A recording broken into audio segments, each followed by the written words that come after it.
Chapter 2. The Reality of Buddha Nature. Buddha nature has many names like Tathagatagarbha, Buddhagarbha, Self, Nirvana, Buddhahood, Enlightenment, Suchness, Thusness, Dharmakaya, etc., all indicating the fact that there is something truly real, uncreated and unconditioned, beyond the various levels of illusion, blind passions, and the empty samsaric phenomena. In the Tathagatagarbha Sutra, Shakyamuni put on a miraculous display for the sake of teaching beings the doctrine of Buddha nature. Quote, "There appeared in the sky a countless number of thousand-petaled lotus flowers, as large as chariot wheels, filled with colors and fragrances that one could not begin to enumerate. In the center of each flower was a conjured image of a Buddha. The flowers rose and covered the heavens like a ratnabana, each flower giving forth countless rays. The petals all simultaneously unfolded their splendor, and then, through the Buddha power already, all withered in an instant. Within the flowers all the Buddha images sat cross-legged in the lotus position, and each issued forth countless 100,000s of rays. The adornment of the spot at that time was so miraculous, avutta, that the whole assembly rejoiced and danced ecstatically. In fact, it was so very strange and miraculous that all began to wonder why all the countless wonderful flowers should suddenly be destroyed. As they withered and darkened, the smell they gave off was foul and loathsome." End quote. He then explained, "Kulaputras, or noble sons, here is a comparison that can be drawn between the countless flowers conjured up by the Buddha that suddenly withered and the innumerable conjured Buddha images with their many adornments seated in the lotus position within the flowers, who cast forth light so exceedingly rare that there was no one in the assembly who did not show reverence.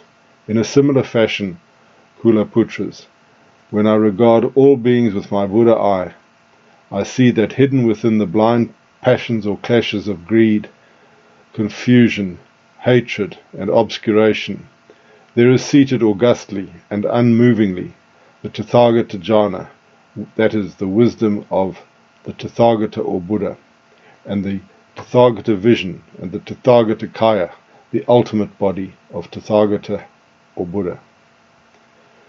Kulaputras, or noble sons, all beings, though they find themselves with all sorts of blind passions, kleshes, or bono, have a Tathagatagarbha that is eternally unsullied and that is replete with virtues, no different from my own.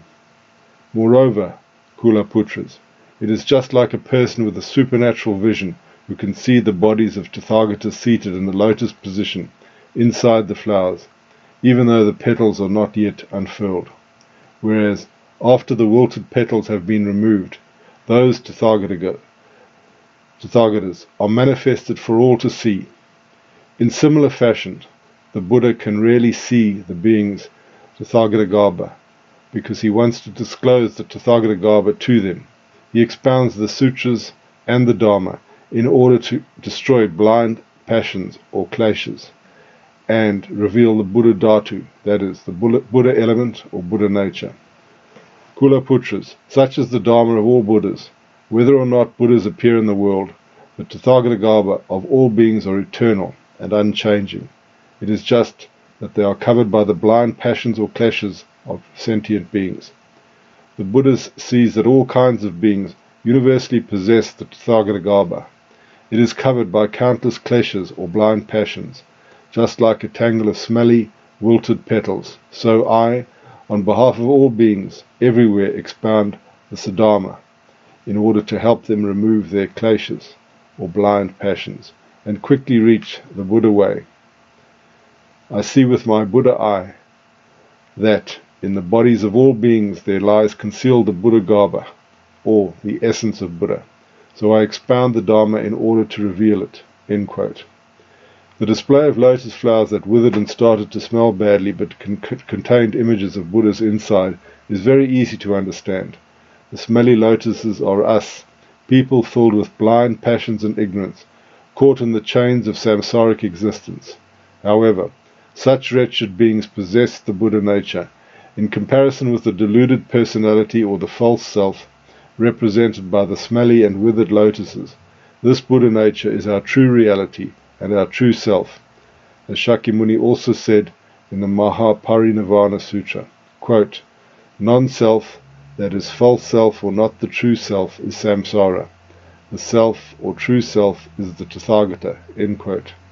Because samsara and all that it includes, especially the samsaric beings, depends on causes and conditions, and it is empty or void, it cannot be our true identity, so it is not the self of anybody, while the true nature of all beings, which is eternal, uncreated and unconditioned, is what we really are, our true self, our genuine identity. Speaking in ultimate terms, we are not samsara, but concealed Buddha nature. We are not samsaric beings, but undiscovered Buddhas. When you, the reader of these lines, will discover your Buddha nature and become a Buddha in the enlightened environment of the Pure Land of Amida, then you will become the real you, or the real self. As Shakyamuni also said, quote, self means Tathagatagarbha.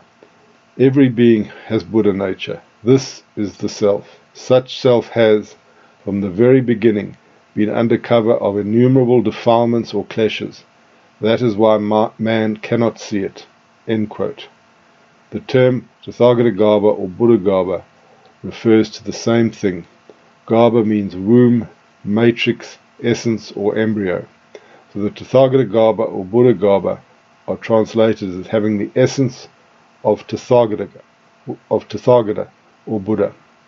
When it is said in some texts that all beings are Tathagatagarbha, it means something like all beings possess the heart essence of the Tathagata, that all beings have the essence or Garbha of the Tathagata or Buddha.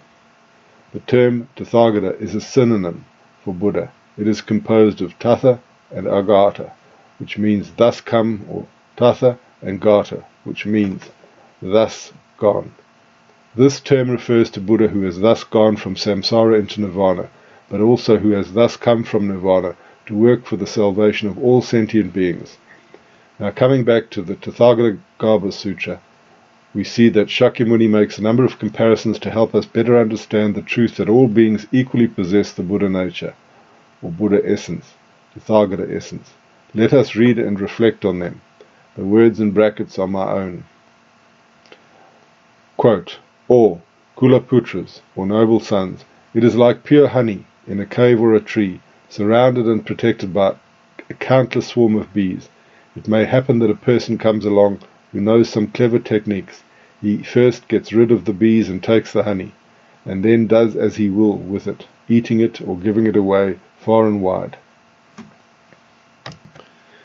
Similarly, Kulaputras, all beings have the Tathagatagarbha, the essence of Tathagata or Buddha nature.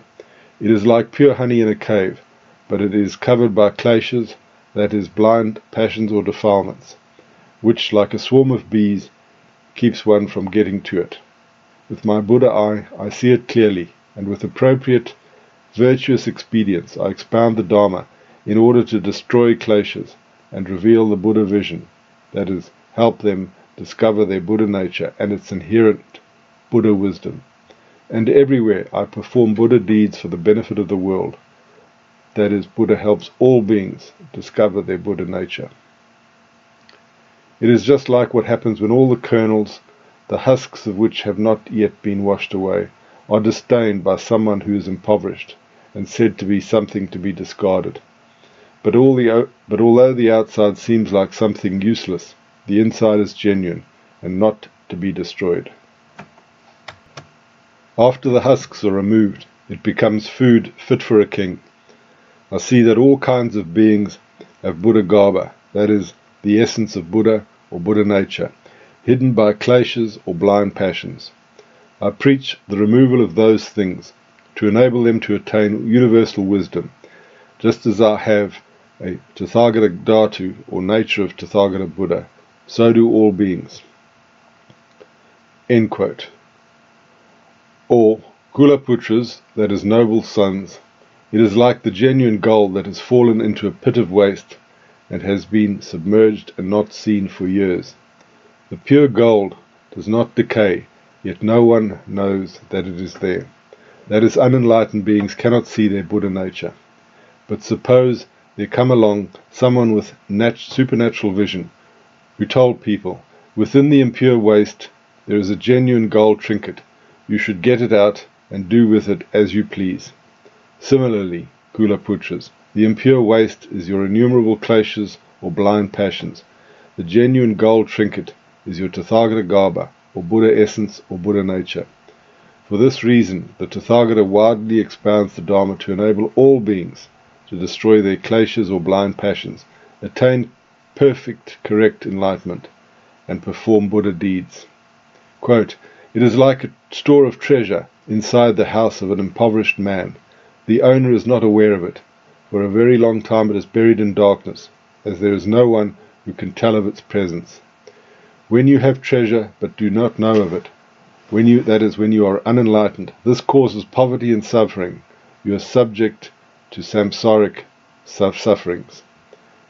When the Buddha eye observes beings, it sees that, although they transmigrate through the 5 gati, that is 5 realms of samsaric existence, there is a great treasure in their bodies that is eternal and unchanging. It is like a traveller to another country carrying a golden statue, who wraps it in dirty, worn-out rags, and discards it in an unused field. One with supernatural vision sees it, and tells other people about it. They remove the dirty rags and reveal the statue, and all rejoice greatly. My supernatural vision is like this. I see that beings of all sorts are entangled in kleshas or blind passions and evil actions, and are plagued with all the sufferings of samsara. Yet I also see that within the dust of ignorance of all beings, the Tathagata Garbha, that is, the essence of Tathagata, or the Buddha nature, sits motionless, great and indestructible. After I have seen this, I explain to bodhisattvas that kleshas or blind passions and evil actions cover the most victorious body, that is, the Dharmakaya, or body of ultimate reality, or Buddha nature. You should endeavor to sever them.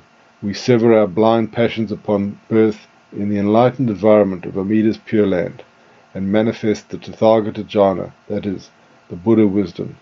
Or, Kulaputras, that is, noble sons. It is like a woman who is impoverished, vile, ugly, and hated by others, who bears an Arya, or noble son, in her womb. He will become a Kakravatan king, or universal monarch, a ruler of all the 4 directions.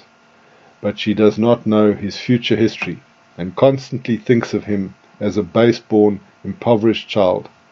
In like fashion, the Tathagata sees that all beings are carried around by the samsara kakra, that is, the wheel of samsara, receiving suffering and poison, but their bodies possess the Tathagata Garbha, that is, the essence of Tathagata or Buddha nature. Just like that woman, they do not realize this. This is why the Tathagata or Buddha everywhere expounds the Dharma, saying, "Do not consider yourselves inferior or base. You all personally possess the Buddha Dhatu, that is, the nature of Buddha." Or, Kulaputras, or noble sons, it is like a master foundry man casting a statue of pure gold. After casting is complete, it is inverted and placed on the ground. Although the outside is scorched and blackened, the inside is unchanged. When it is opened and the statue taken out, the golden color is radiant and dazzling. Similarly, when the Tathagata observes all beings, he sees that the Buddha Garbha, that is, the essence of Buddha or Buddha nature, is inside their bodies, replete with all its many virtues. After seeing this, he reveals far and wide that all beings will obtain relief. He removes kleshas or blind passions with his Vajra Jnana, or diamond wisdom, and reveals the Buddha Kaya, or Dharmakaya, or body of ultimate reality, like a person uncovering a golden statue. End quote. The above passages are so simple to understand that they need no further explanations. The Buddha nature is real, and is the true nature of all beings. It is what we will find upon birth in the Pure Land of Amida, after the death of this illusory body.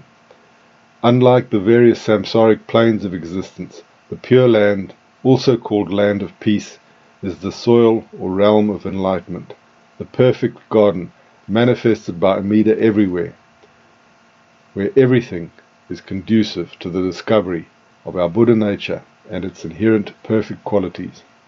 As Shinran said, quote, Tathagata is none other than Nirvana. Nirvana is called Buddha nature, beyond our ability to attain it in the state of foolish beings. We will realize it on reaching the land of peace. End quote. More about the special characteristics of this Buddha nature will be explained in the next chapters. There are 4 important footnotes in this section. The first important footnote is the term Kula Putra. It is a Sanskrit term meaning a nobly born son.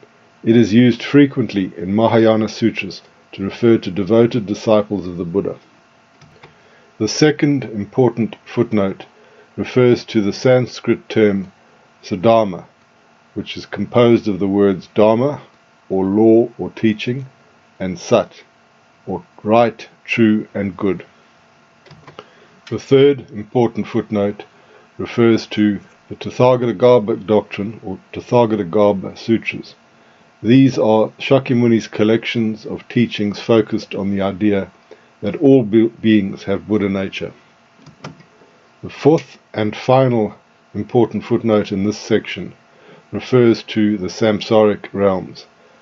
These are numbered 6 or 5. When they are said to be 5, the realm of Asuras or demigods is counted among the realms of the Devas or gods, and when they are said to be 6, the Asuras are counted separately.